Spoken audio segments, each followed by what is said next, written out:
fishing time. How's everybody doing? Just got done eating Popeyes. Delicious. And church is really fun today too. Yeah. We're at this one spot that we lovingly call the airport ponds. We're very close to the DFW airport. And while doing an Instacart run over at these apartments, I saw this little pond over here. I was like, I wonder if there's bass in that. So, I'm actually working a Texas rig. I got pinned with bobber stop leather and just a regular 3/16 weight, bullet weight, and a also the black and blue ribbon tail worm.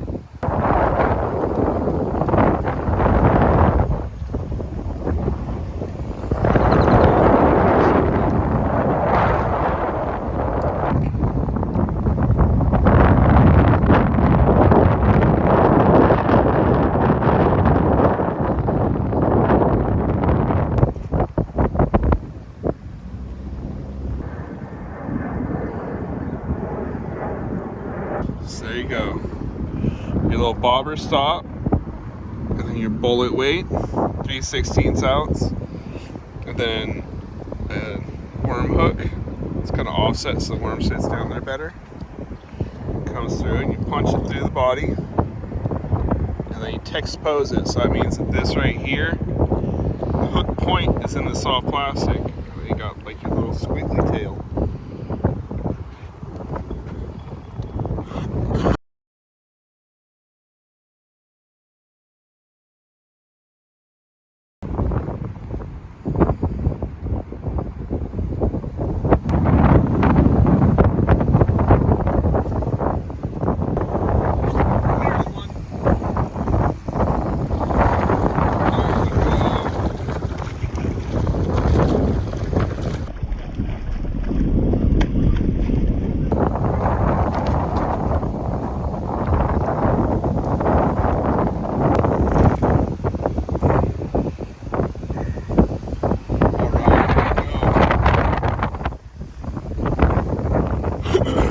Nice largemouth bass. Sit down and call it. Woo!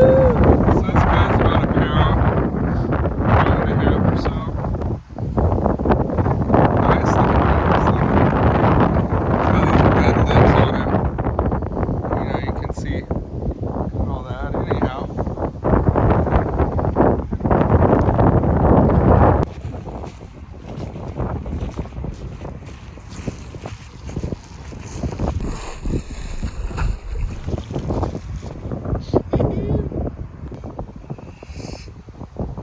So, I'm trying to see how this bobber stop was like up here because of catching that fish. I mean, if you do that,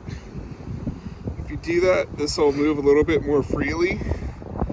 But to me personally, I like it down here a little bit more. And what this is going to do is it's going to cause it to where when you throw it out there, it's not going to have all that free movement. So it's going to, bounce on the bottom, so on and so forth, a little bit closer, not have as much free moving range. And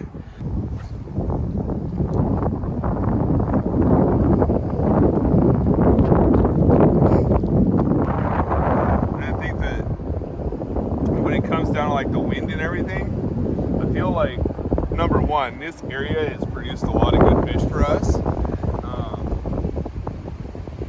Caught quite a bit just out of this area. I mean, just straight out front seems like the deep point to it. So, not to toss that far. But I feel like there's like a deep spot like right here. And then to these edges, it gets a lot shallower.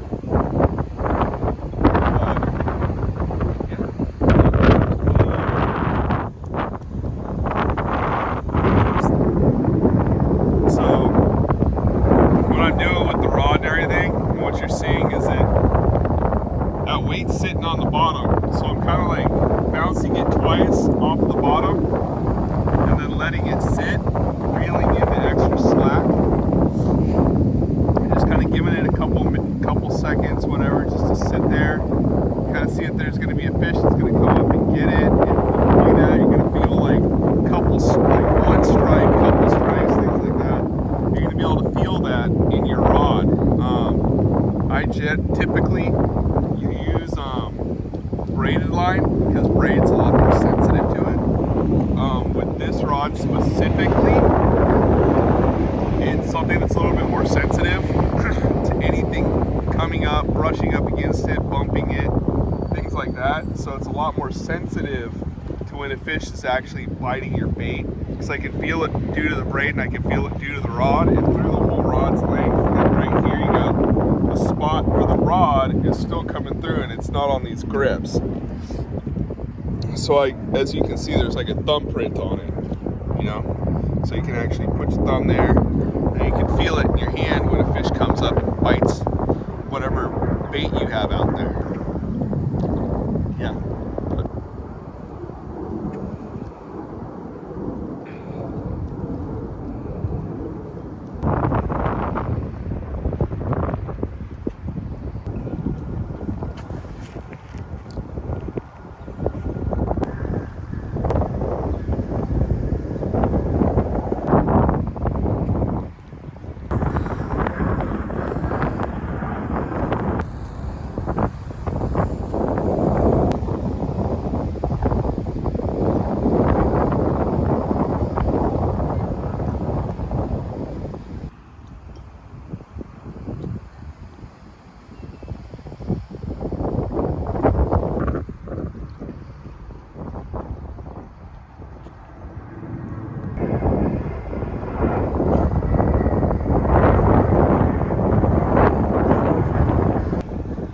See if we can't switch baits.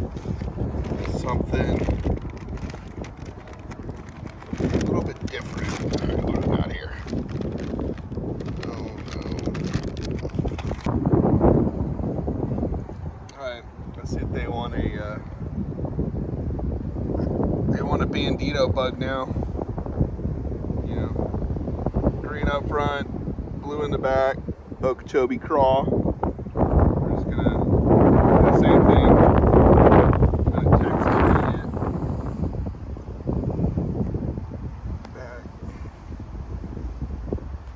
You want to kind of like let all these appendages, you don't want to rip them off, but you kind of want to make it to where the bait will swim. It'll have all that action in the appendages.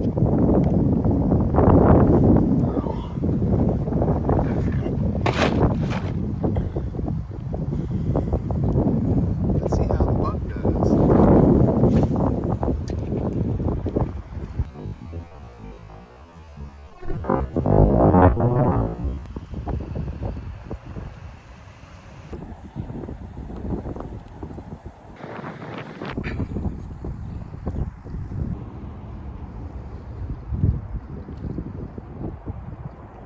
This is called flipping.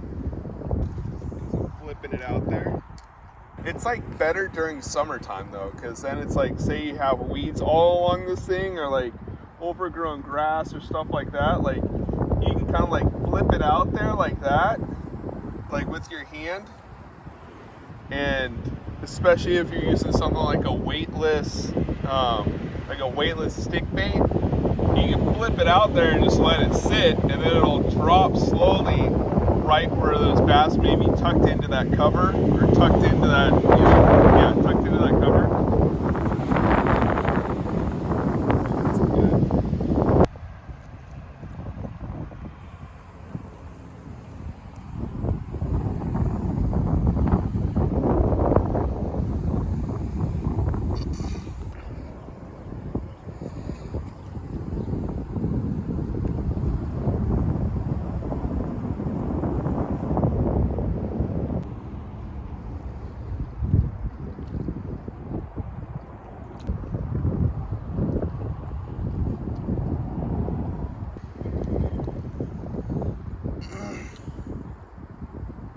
This is called flipping.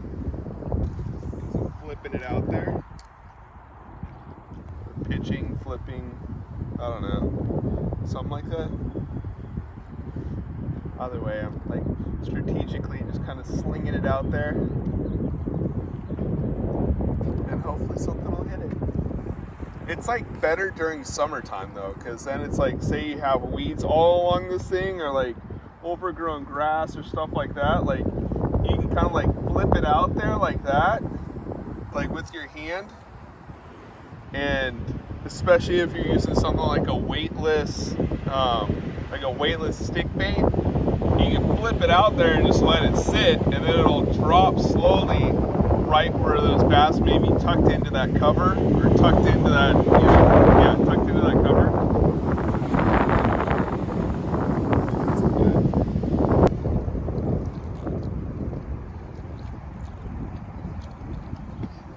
Anyhow, so that was one of the first ponds. That's a spot that's definitely going to show up quite a bit, because this spot normally produces at least some decent bass in it. That was one that was kind of like mid-range size-wise, but they average about that size, maybe a little bit smaller. But I mean, this is where I've caught my PB out of, my personal best, at 3.6. And that was a really fun bass to catch. And so we're totally clear, we actually don't eat any of the bass. We throw them all back. It's all catch and release, so no bass are really harmed in any of these videos.